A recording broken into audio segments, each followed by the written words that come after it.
मुख्यमंत्री विष्णुदेव साय प्रदेश के अलग अलग स्थान में पड़त भीषण गर्मी की स्थिति लोगन मन ला संदेश जारी करके गर्मी से बचाव के उपाय करे बर अपील करे हैं। अपन संदेश में मुख्यमंत्री कही है कि इस समय प्रदेश में हर डहार भीषण गर्मी पड़त है और लू के प्रकोप के कारण लोगन की तबीयत भी खराब होने के समाचार मिलत है। एक स्थिति ज्यादातर व्यक्ति मन ला विगत कुछ दिनों से प्रदेश में तापमान में भारी वृद्धि हुई है।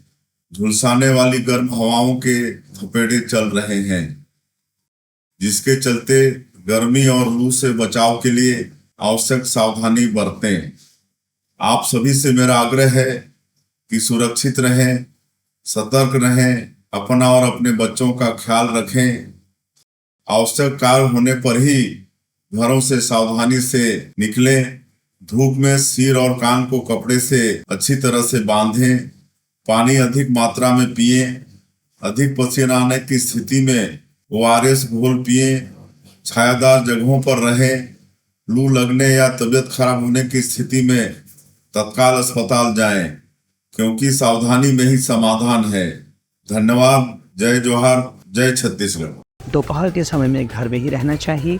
यदि काम के मजबूरी में बाहर जाना पड़े तो पानी पी करके चेहरा शरीर ला ढक के निकलना चाहिए, जेकर से अपन शरीर ला तबीयत खराब हुए से बचाया जा सके।